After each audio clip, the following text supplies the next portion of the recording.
ঈশ্বর খুশি হলে আপনার শরীরে এই 5টি চিহ্ন প্রকাশ পায়।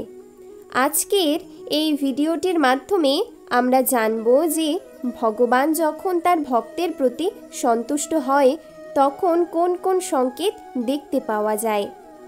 যদি কারোর মধ্যে এই একটি সংকেতও প্রকাশ পেয়ে থাকে তাহলে বুঝে নেবেন যে ভগবান তার ভক্তকে ইতিমধ্যে ভালোবেসে ফেলেছেন।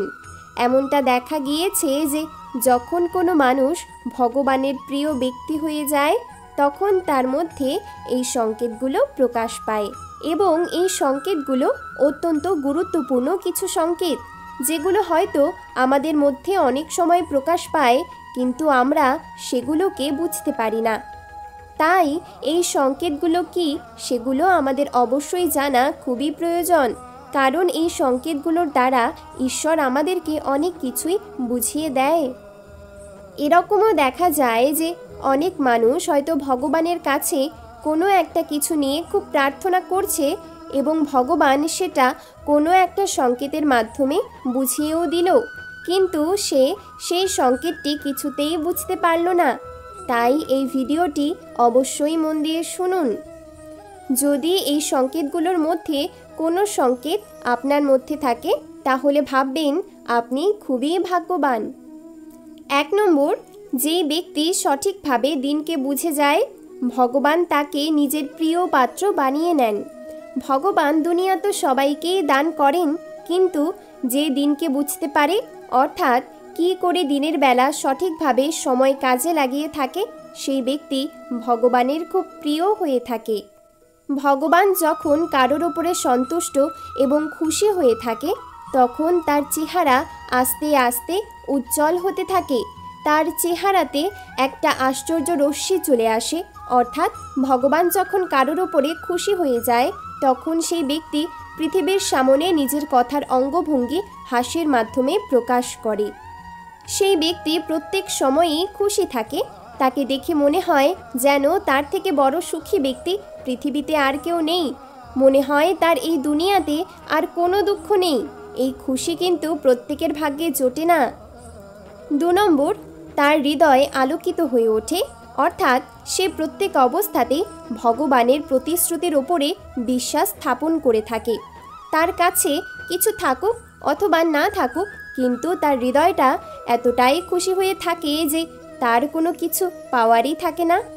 আর এটা সবসময় মনে রাখবে যে ধনী মানুষ সবসময় ধন সম্পদেই হয়ে ওঠে না, মানুষ ধনী হৃদয়ের দিক থেকেও হয়ে ওঠে। ভগবান বলেছেন যে ধন সম্পদ মাটির মতো, তাই এটাকে পায়ের নিচে রেখে দেওয়া উচিত। যদি তাকে মাথাতে চড়াতে চাও তাহলে সেটি শ্মশানে পরিণত হবে। আর মনে রাখবে শ্মশান কিন্তু কখনো জীবন্ত মানুষের হয় না। 3 নম্বর, যখন ভগবান কারোর প্রতি প্রসন্ন হয়ে ওঠেন তখন তার শরীরে আশ্চর্য শক্তি চলে আসে এবং তার হৃদয়ে ভগবানের প্রদত্ত শক্তি প্রকাশিত হয়ে ওঠে এবং কোনো প্রকার নকারাত্মক শক্তি তাকে হার মানাতে পারে না।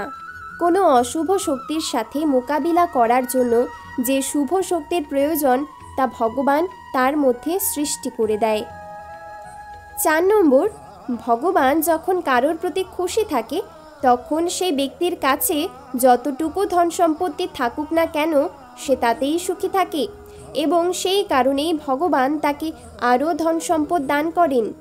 সে মানুষের ওপর যতটাই খরচা করুক না কেন তবুও তার ধন সম্পদের কোনো অভাব হয় না। ভাগ্য মানুষকে এমনভাবে খুঁজে থাকে যেমনভাবে মৃত্যু মৃত ব্যক্তিকে খুঁজে থাকে। 5 নম্বর, ভগবান যাকে নিজের প্রিয় পাত্র বানিয়ে নেন তাকে কখনো কখনো সামান্য পরীক্ষার মধ্যেও ফেলে দেন। তিনি আসলে দেখতে চান যে এই ব্যক্তিটি আমার সিদ্ধান্তের উপরে খুশি হয় নাকি হয় না। যে ব্যক্তি ভগবানের সিদ্ধান্তের উপরে খুশি হয়ে যায় সেই ব্যক্তি ভগবানের কাছে খুব প্রিয় ভক্ত হয়ে যায়। আবার যে ব্যক্তি ভগবানের সিদ্ধান্তের উপরে খুশি হয় না তারা বলে যে এটি আমার সাথে কি হয়ে গেল, আমি তো ভগবানের নিয়মিত পূজাও করে থাকি, তাহলে আমার সাথে এমন কেন খারাপ হচ্ছে? আমি তো খুবই কষ্ট করে থাকি, তাহলে আমার সাথে এই সমস্ত জিনিস কেন হচ্ছে? বাস্তবে এই ধরনের চিন্তা মোটেও ভাবতে নেই, কারণ ভগবান আপনাকে কেবলমাত্র ছোট ছোট পরীক্ষা নিচ্ছেন এবং দেখছেন যে আপনি সেই পরীক্ষাগুলোতে উত্তীর্ণ হতে পারেন নাকি পারেন না। আর যে সমস্ত মানুষেরা পরীক্ষাগুলোতে উত্তীর্ণ হয়ে যায় সেই মানুষের হৃদয়ে ভগবান তার জন্য ভালোবাসা ভরে দেন। অর্থাৎ ভগবান যখন তার ভক্তের প্রতি খুশি হয়ে যায় তখন মানুষের ভেতরে তার প্রতি ভালোবাসার জন্ম দিয়ে থাকেন। কিছু অনুপ্রেরণামূলক উক্তি।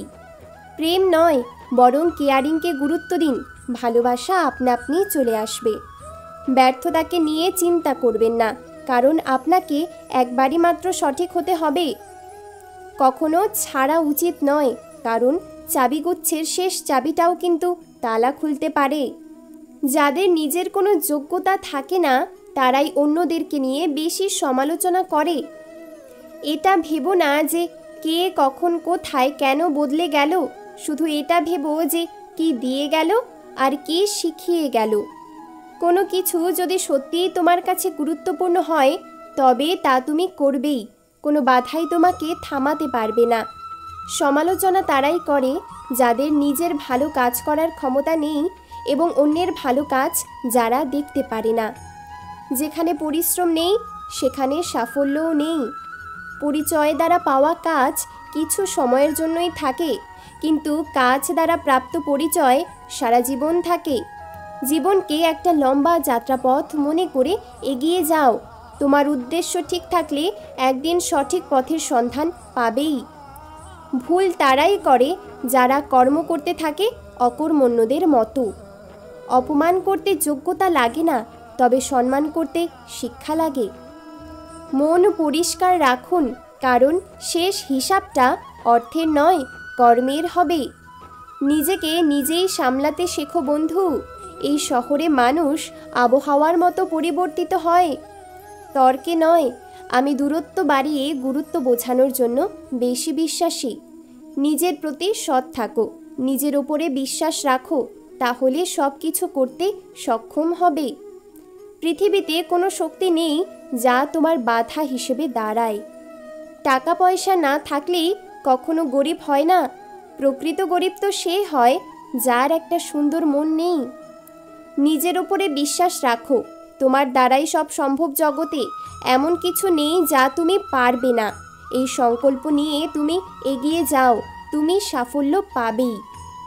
যদি সুখী থাকতে চাও তবে এমন একটি লক্ষ্য ঠিক করো যা তোমার বুদ্ধি ও শক্তিকে জাগ্রত করবে এবং তোমার মাঝে আশা ও অনুপ্রেরণার সৃষ্টি করবে। ধৈর্য ধরো, মনকে শক্ত করো। মনে রেখো, সময় সর্বদা এক অবস্থায় থাকে না। খারাপ সময়ের পরেই ভালো সময় আসে। শুধু দাঁড়িয়ে নদী দেখতে থাকলে আপনি কোনোদিনও সেই নদী পার করতে পারবেন না। পার করতে হলে অবশ্যই আপনাকে পদক্ষেপ নিতে হবে। সমস্ত শক্তি তোমার ভিতরেই বিরাজমান রয়েছে। নিজেকে কখনোই দুর্বল ভেবো না। ওঠো, নিজেকে জাগিয়ে তোলো, নিজের ভিতরের শক্তিকে চিনতে শেখো। তারপরে দেখবে জগৎ একদিন তোমার হাতের মুঠোয়। সমস্যা তোমাকে থামিয়ে দেওয়ার জন্য আসে না, বরং তোমাকে পথ দেখাতে আসে। সফলতার গল্প পড়ো না, কারণ তা থেকে তুমি শুধু বার্তা পাবে। ব্যর্থতার গল্প পড়ো, সফল হওয়ার কিছু ধারণা পাবে। ভালো কর্মের জন্য বিশেষ কিছু সময় আমাদের শান্ত ও হাসি মুখে পরিস্থিতিকে সামাল দেওয়া শেখা প্রয়োজন। জীবনে যদি আমরা ভালো জিনিস ভাবি তবে আমাদের সাথে ভালোই হবে, তেমনি খারাপ ভাবলে খারাপই হবে। ভালো মানুষ হও, কিন্তু প্রমাণ করতে গিয়ে নিজের সময় নষ্ট করো না। মানুষ সবসময় কষ্টের মধ্যেই কিছু শেখে। খুশিতে তো মানুষ আগের শিক্ষাটাও ভুলে যায়। সফলতার সফরে রোদের অনেক মাহাত্ম্য থাকে, কারণ ছায়া পেতেই পা থেমে যেতে থাকে।